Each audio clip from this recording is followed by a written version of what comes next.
As we've talked about in a previous chapter, I believe it was chapter 4, with the cell and the organelles, the rough ER with all the ribosomes and whatnot, is a place that polypeptides can be made and the secondary tertiary structure allowed to form because of the microenvironments. You know, maybe the growing polypeptide needs an acidic environment to get the correct secondary tertiary structure, things like that. So even though the polypeptide's being made, doesn't mean it's in the correct form yet, doesn't mean you have the complete protein.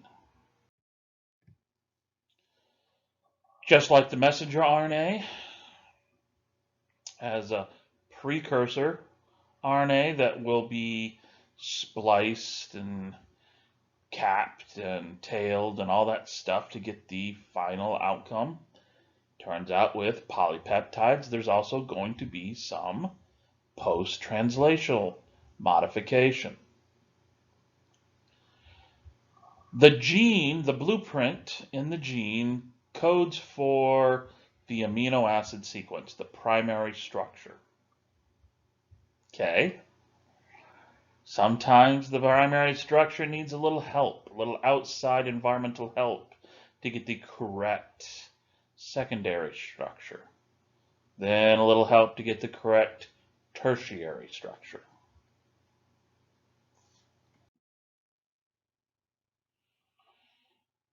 A lot of times that stuff that can happen in the cytoplasm, but most times it needs to be in the ER.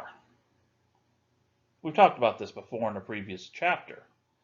The transcription of the messenger RNA, we've talked about in this chapter, that precursor gets capped, gets spliced, gets the tail, gets transported out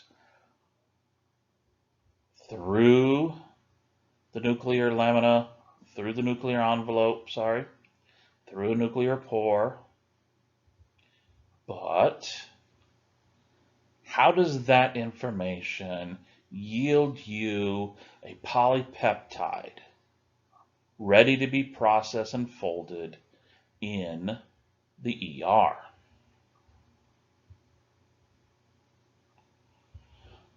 Well, it turns out that within the messenger RNA, within the codon sequence, is a signal. The messenger RNA will interact with the small subunit. The messenger RNA will then have the initiator tRNA, that methionine, interact with it, recruits in the large subunit, and then you get the initiation of translation. The ribosome, the complete ribosome, will start shifting down as it's supposed to, step by step, codon by codon, making a polypeptide. When it gets about 20 amino acids, which is about 60 nucleotides down, it will halt. Now, it won't halt and then fall off like we saw with termination.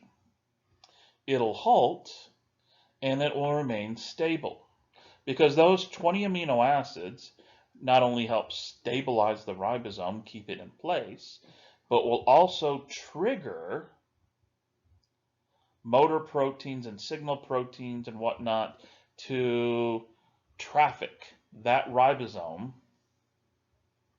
to the endoplasmic reticulum. They call that 20 amino acids a signal peptide. The signal peptide will be bound by a signal recognition particle. These two together stabilize the ribosome, call for it to be moved to the ER. So when you look at it, all 6 steps involved here. And no, this is not everything. This is just the very rudimentary steps an elementary approach to this. Ribosome binds messenger RNA, everything's initiated, elongation's progressing, and it turns out that those first 20 amino acids call for a signal peptide. Signal recognition particle will bind the signal peptide, halting the ribosome, but not only halting it, but stabilizing it. All of that gets moved to the ER, where there's what is referred to as a translocation complex. It's a pore. It's a protein pore in the ER membrane. The signal recognition particle will trigger that complex to open. The growing polypeptide chain will feed through. The ribosome will start to continue on again, as you see in 4. SRP is released.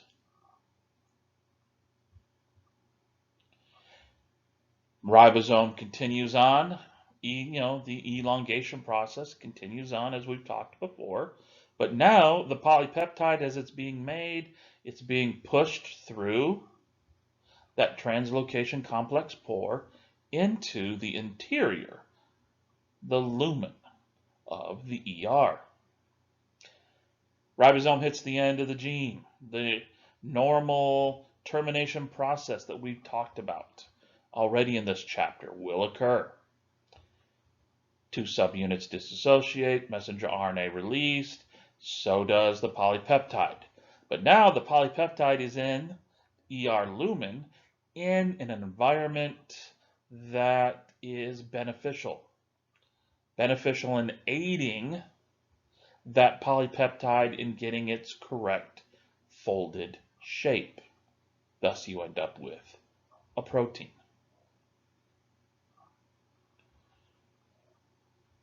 Many of these steps are the same that would occur if, the initiation, elongation, termination, all of that we've talked about in the previous lecture, many lectures, that's what would happen if it was going to be a free protein being translated, by a free ribosome.